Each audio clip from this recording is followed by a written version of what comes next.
মসজিদ ভাঙা হবেই মসজিদ। অবৈধ মসজিদ থাকবে না। উন্নয়নের জন্য কোনো মসজিদ বাধা হতে পারে না। মুসলমানরা যতই গুন্ডাগিরি করতে যাক না কেন, তাদের গুরুত্ব না দিয়ে বরং সেটা ভাঙা পরিস্থিতি তৈরি করবে প্রশাসন। সুপ্রিয় দর্শক, শুভেচ্ছা নিন, প্রীতি নিন। আজকে আমরা অন্তরালের আলাপ নিয়ে আপনাদের সামনে হাজির হয়েছি। আজকে আমাদের অতিথি হিসেবে আছেন, আপনাকে স্বাগত জানাচ্ছি আমাদের অনুষ্ঠানে। মসজিদ ভাঙা হবেই মসজিদ। অবৈধ মসজিদ থাকবে না। উন্নয়নের জন্য কোনো মসজিদ বাধা হতে পারে না। মুসলমানরা যতই গুন্ডাগিরি করতে যাক না কেন, তাদের গুরুত্ব না দিয়ে বরং সেটা ভাঙা পরিস্থিতি তৈরি করবে প্রশাসন। আর আপনি যদি আমার এই চ্যানেলে নতুন হয়ে থাকেন তাহলে চ্যানেলটি সাবস্ক্রাইব করে পাশে থাকবেন। আর এই বার্তা পেয়ে গিয়েছে মুসলমান সমাজ, তাই তাদের নেতারা এখন ল্যাজ গুটিয়ে পালাতে শুরু করেছে। তারা ভুলে গিয়েছিল যেখানে বাম বা মমতা বন্দ্যোপাধ্যায়ের সরকার আর নেই, আর অন্যায় করা যাবে না। তাই তাদের মুসলিমদের দাপটের দিন যে শেষ, তার প্রমাণও হাতে নাতে মিলে গেছে। এই বাংলায় আর চলবে না। ভয়ে জুজু হয়ে গিয়েছে সব, আরো জুজু হয়ে থাকতে হবে। কলকাতা বিমানবন্দর আমরা যেটাকে জানি নেতাজি সুভাষচন্দ্র বোস আন্তর্জাতিক বিমানবন্দর নামে, শুধু দেশের মধ্যে নয়, আন্তর্জাতিক বিমান ওঠানামা করে এখান থেকে। প্রতিদিন শয়ে শয়ে বিমান যায়, কার্গো বিমান যায়, আর তার মধ্যে এতদিন ধরে একটা মসজিদ রয়ে গেছে। সেই জ্যোতি বসুর আমল থেকে বুদ্ধদেব ভট্টাচার্য এসেছেন, মমতা বন্দ্যোপাধ্যায় এসেছেন, তারা সবাই জানতেন। এয়ারপোর্ট অথরিটি বারবার বলেছে, কিন্তু মসজিদটা সরানো হয়নি। এই মসজিদ না সরানোর ফলে কি হয়েছে জানেন? আমাদের এই কলকাতা এয়ারপোর্ট রাজ্যের প্রধান এয়ারপোর্ট, এমনিতেই আমাদের রাজ্যে এয়ারপোর্ট কম, এখন আরো একটি এয়ারপোর্ট কলকাতা বিমানবন্দরের কাছাকাছি বানানোর পরিকল্পনা চলছে। সেই বিমানবন্দরে বিমান ওঠা নামায় বাড়তি সতর্কতা নিতে হয়। আপনারা যারা নিয়মিত বিমানে চড়েন তারা জানেন, টেক অফের আগে একটা রানওয়েতে ছুটতে হয়। সেই রানওয়ে যেটা রয়েছে সেটাকে একটু বাড়াতে হবে। এটা অনেক দিনের প্রয়োজন, 3 দশক ধরে বারবার বলেও সে কাজটা হচ্ছিল না।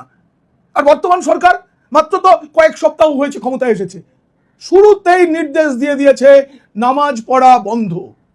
যে গেট দিয়ে নামাজ পড়ার জন্য বিমানবন্দরে ঢোকা হতো সেই গেটটাও বন্ধ হয়ে গিয়েছে। এর প্রতিবাদে নাকি খুব বড় আন্দোলন হবে। আন্দোলনের দিনক্ষণ সব ঠিক হয়ে গিয়েছিল, তারপর পরিস্থিতি বুঝে ল্যাজ গুটিয়ে পালিয়েছে। কেন পালিয়েছে জানেন? বলবো, সেটাও বলবো। এদিকে ওই মাকু শেকু পাকুড়া তারা কিন্তু শুরু করে দিয়েছে নিন্দা করা শুরু করে দিয়েছে। তাদের সমর্থন ওই সিদ্দিকুল্লাহ চৌধুরীর দিকে। কে সিদ্দিকুল্লাহ চৌধুরী? তিনি জামেতায়ে উলামা হিন্দ নামে একটা সংগঠনের তিনি রাজ্য সভাপতি, আবার তিনি তৃণমূলেরও নেতা। একই সঙ্গে একটি সাম্প্রদায়িক দলের নেতা হয়ে আবার তিনি নেতা, এবং তিনি এ রাজ্যের মন্ত্রীও থেকেছেন। এই যে সিদ্দিকুল্লাহ চৌধুরী দিনের পর দিন, আজকে বাংলা থেকে তাসলিমা নাসরিনকে যে তাড়িয়ে দেওয়া হয়েছিল বাম জমানায়, তারও মূল হোতা ছিলেন তিনি। এখন তিনি বলছেন শুভেন্দু অধিকারী তথা বিজেপি সরকারের আমলে 1 কোটি মুসলিম নিয়ে নাকি তিনি প্রতিবাদ জানাবেন। অত সোজা। বাকরা মসজিদ, হ্যাঁ, অনেক দিনের পুরনো বলে কি সেটাকে উন্নয়নের জন্য রেখে দিতে হবে? প্রতিবাদে 1 কোটি মুসলমান নাকি রাস্তায় বসে নমাজ পড়বে। প্রতিদিন বিপদের ঝুঁকি। হ্যাঁ, তারা বলছেন যেটা একটা 163 বছরের মসজিদ, কিন্তু কোনো স্থাপত্য নিদর্শন তো নয়। এবং এটাও বলা হয়নি যে এই মসজিদটা ভেঙে দিয়ে আমরা ওখানে সবকিছু করবো, কিন্তু তোমাদের ধর্মাচরণের সুযোগ দেবো না। এই রাজ্যে প্রচার করা হয়েছিল বিজেপি ক্ষমতায় এলে মুসলিমরা খুব খতরে মেয়ে থাকবে। কোথাও কেউ খতরে মেয়ে নেই। অভিযুক্ত দোষীদের কথা আলাদা।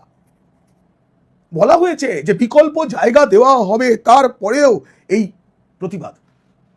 অথচ কেউ বুঝছেন না, সেকেন্ডারি রানওয়ে যেটা রয়েছে তার খুব কাছে যেটুকু জায়গা অতিরিক্ত রেখে দেওয়া দরকার যাতে দুর্ঘটনা না হয়, তার চেয়ে বেশি।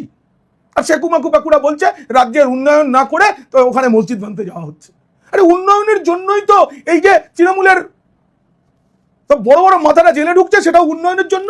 এই মসজিদটা ভাঙা দরকার, সেটাও উন্নয়নের জন্য। আর উন্নয়নের কথা বলবো, এই তো বাঁকুড়ার মেজিয়ায় নতুন ইস্পাত শিল্প কারখানার সম্প্রসারণের শিলান্যাস হয়ে গেল। অনেক দিন আগে আমি বলেছিলাম, যেদিন এই রাজ্যে শুভেন্দু অধিকারী মুখ্যমন্ত্রী হিসেবে শপথ নিলেন তার পরের দিনই আমি বলেছিলাম স্যাম স্টিল রেডি হয়ে রয়েছে। এই রাজ্যে তারা বিপুল বিনিয়োগ করতে চায়, কমপক্ষে 20,000 চাকরি হবে এমন বিনিয়োগ করতে চায়। আমি বলেছিলাম একটা প্রতিবেদনে, সেটা সত্য হয়ে গেল। স্যাম স্টিল এসে গেল। গত সপ্তাহে কথা হয়েছিল যে ক্ষমতায় আসার পরে পরে ডানকুনিতে হোশিয়ারি শিল্প হবে। ইতিমধ্যেই লাক্সকোজির কারখানার শিলান্যাস হয়ে গিয়েছে। ভারতের অন্যতম বড় হোশিয়ারি শিল্প হচ্ছে লাক্সকোজি। তাদের ভূমিপূজন হয়ে গেছে, 15,000 কোটি টাকার সম্প্রসারণ হবে। শিল্পমন্ত্রী তাপস রায় তিনিও মুখ্যমন্ত্রীর সঙ্গে গিয়েছিলেন এই দু জায়গায়। যদি এই কাজটা যদি হয়ে যায়, কত মানুষ চাকরি পাবে জানেন? 75,000 জন। 75,000 মানুষের অন্ন সংস্থান হবে, মানে 75,000 পরিবার বাঁচবে। বর্তমান সরকার পশ্চিমবঙ্গের শিল্প পরিকাঠামোয় আমূল পরিবর্তন আনতে চায় বলে মুখ্যমন্ত্রী শুভেন্দু অধিকারী বলেছেন। আর মজার বিষয়, আমূল পরিবর্তন যে আসছে তার একটা বড় বিষয়, আমূলের দই কারখানা এই রাজ্যে শুরু হয়ে গেল। খুব তাড়াতাড়ি দেখবেন প্রোডাকশন শুরু হবে, প্রচুর কর্মসংস্থান হবে। এই রাজ্যের গোপালকরা তাদের দুধের উপযুক্ত দাম পাবেন। একটা জিনিস মনে রাখতে হবে, এবার যদি রাজ্যে পরিবর্তন না হতো তাহলে যেমন এই রাজ্যটা পশ্চিম বাংলাদেশ হতো, ঠিক তেমন করে এই যেসব শিল্পপতিরা এখানে রয়েছেন তারাও ওড়িশা, ঝাড়খণ্ড, বিহার, উত্তরপ্রদেশ এসব জায়গায় চলে যেত। বাঙালি বেঁচে গেছে, বাঙালি বেঁচে গেছে, তাই বিনিয়োগকারী আসতে শুরু করেছে। দেখুন, এই সরকার শপথ নেয় কবে? ব্রিগেডে নরেন্দ্র মোদী প্রধানমন্ত্রী এসেছিলেন, শুভেন্দু অধিকারী শপথ নিয়েছিলেন 9 মে।